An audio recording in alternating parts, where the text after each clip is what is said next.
Do is we're gonna go around the table. Our Keystone members, Aaron Williams, Valerie Brost, Norman Flukas, Christian Rios, and Nigel Waite are going to kind of walk you through like a basic understanding of how to build a successful resume. All right, so if you have any questions, feel free to chime in. If we don't hear it, we're kind of working with new technology here. So you know how it is at the club. So if you do have a question, definitely write it in the chat box and then we'll answer it at the end if need be. What is a resume and why is it important? A resume is a document that a person creates to present their personal background, skills, and accomplishments. Resumes are mainly used to find employment or volunteer tasks. In this slideshow, we will talk about how to build a resume and the things you should include and shouldn't include. Personal information. This is a basic information about yourself. All information always need to be up to date. For example, the name, the address, the city, state, and zip code, phone number, and your email address.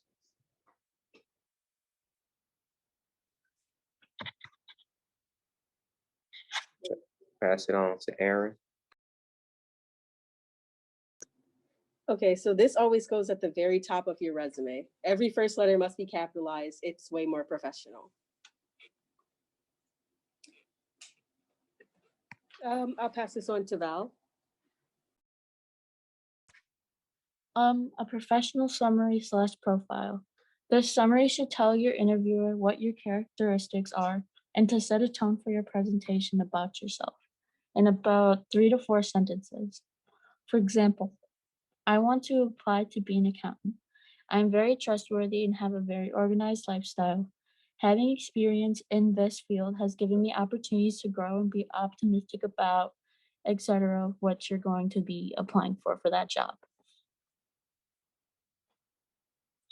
So it always comes after your basic information, and you have to definitely look over it for grammar corrections, because if they see that something is spelled incorrectly or you're not using proper punctuation, then they will be like they don't even know proper English or proper grammar.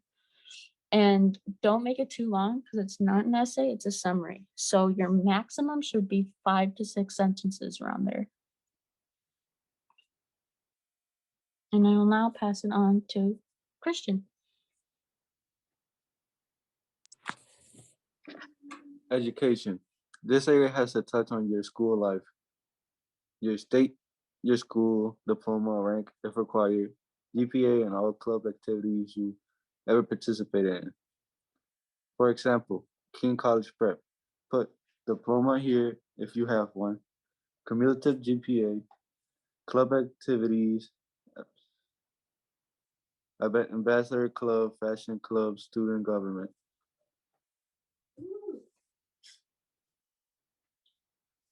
You put your degrees here along with when you earned them and what field you earned them in. I will pass this on again to Norman. Job experience and community service. This part of the resume is where you put your job experience down. If you don't have any job experience, you will put down the community service you've done. The things you put down should be accompanied by the dates it was completed. For example, Samantha Brost, After School Matters, Valentine Boys and Girls Club, August 2018 through February 2021. I worked at the Boys and Girls Club at the front desk after school for 4 days a week, answering phone calls and filling out paperwork.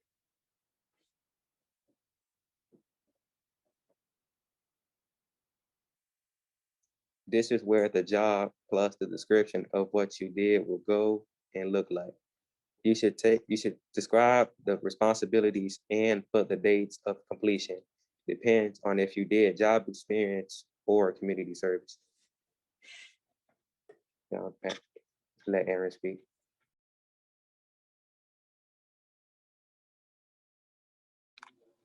So the accomplishment section should directly relate to what you're applying to, along with what you've already put down. Be as specific as possible. For example, Norman Flukas, professional baseball player, and the accomplishments would be 1 state championship, was awarded MVP of recent games, and was Rookie of the Year 2016. The accomplishments usually go at the end of your resume because it's the bang of your resume. It is the cherry on top and tops off all the great things on your resume. Passing this on to Valerie. So there are some quick notes before we wrap some things up. A resume should not be longer than 1 page. A resume is just a little summary of yourself. It's not a big deal, or it's not anything that should be a whole stack of like 3 papers. It should just be, this is me, this is who I am, and that's that. User-friendly format, and it should be easy on the eyes. This means that your resume should look super nice and super clean and persistent. And it'll look better this way because it looks more professional and you look organized and you look like you know what you're doing, which you probably will know what you're doing. And it has to be relevant and up to date on information. There is information in there that will help your experience and that will help you get the job knowing that you did certain things. So you should always update your resume because it will always be a plus for you when you're applying to any job for that matter. It always has to be grammatically correct, like I said in the previous slides, because again, nobody wants to hire someone who doesn't even know how to type grammatically correct.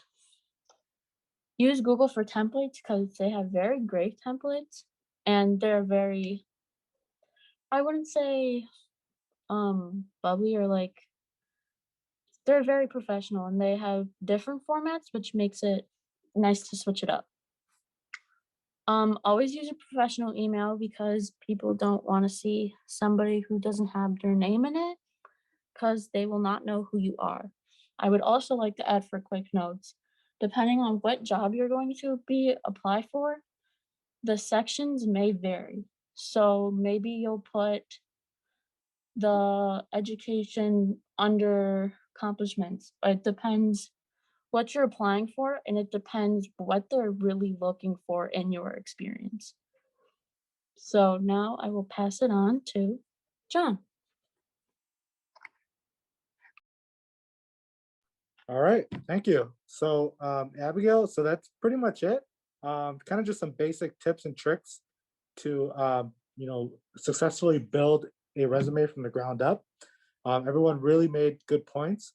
As someone who has looked at resumes before, and kind of goes through them for our hiring process, a lot of these tips and tricks we do look at, right? So our club director gave us input, our program director gave us input, and we see resumes all the time. So if you do have any questions, definitely feel free to reach out to our Keystone Club. You can reach us, through our Instagram. We do have a Facebook page, and we can kind of help you, troubleshoot any questions or tips. If you want an extra set of eyes, that's always good to have. Have a parent look over it, have a friend look over it, maybe have like a teacher or a mentor look over it to make sure that your application is the best representation of you. So were there any questions that you had for Keystone or myself? Not really. I was just like, cause I think about a month ago, it was the first time I actually wrote a resume for myself, and so I was like going off of what my friend did. So I was using her example as a template, which luckily she was really reliable and it was really accurate and quite well as itself. So I had a good source, and but I still I was like, okay, I want to know what I can improve on or what I'm missing. And I can definitely see that I probably wrote too much on there, where it's like you guys recommended for about to be 1 page or so. And I think I wrote a little over 2 pages. And so I was like, okay, I'm gonna sum it up or cut some access off. So yeah. I would like to add that it depends on the job for how long they imply your resume to be or how long they expect it to be. Most resumes are 1 pages, but depending on what you're applying for, it might need to know all of your experience because they should trust a worker that much. So most resumes are a page, but you just have to look for like what they're expecting mostly. But Right. if they don't say anything, just stick to a page. Gotcha. Okay. Yeah. Mhm.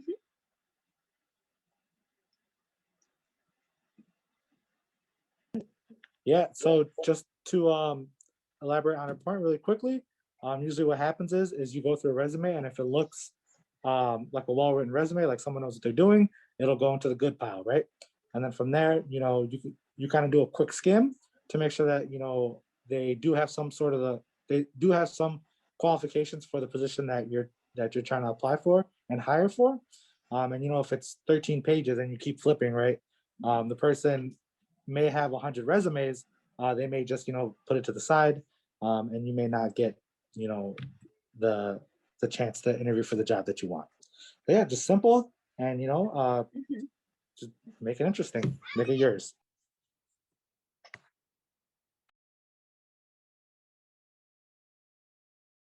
All right, Abigail. Well, thank you for joining us. Be Yeah. on the lookout for other workshops that we may be doing. If you Mhm. have if there's anything you want to learn about or you want us to present on, definitely shoot us a comment or something, and we will try to make that happen. Of So, course. Yeah. Thank you so much. All right. I'll see you later. all right, Bye. thanks. Goodbye.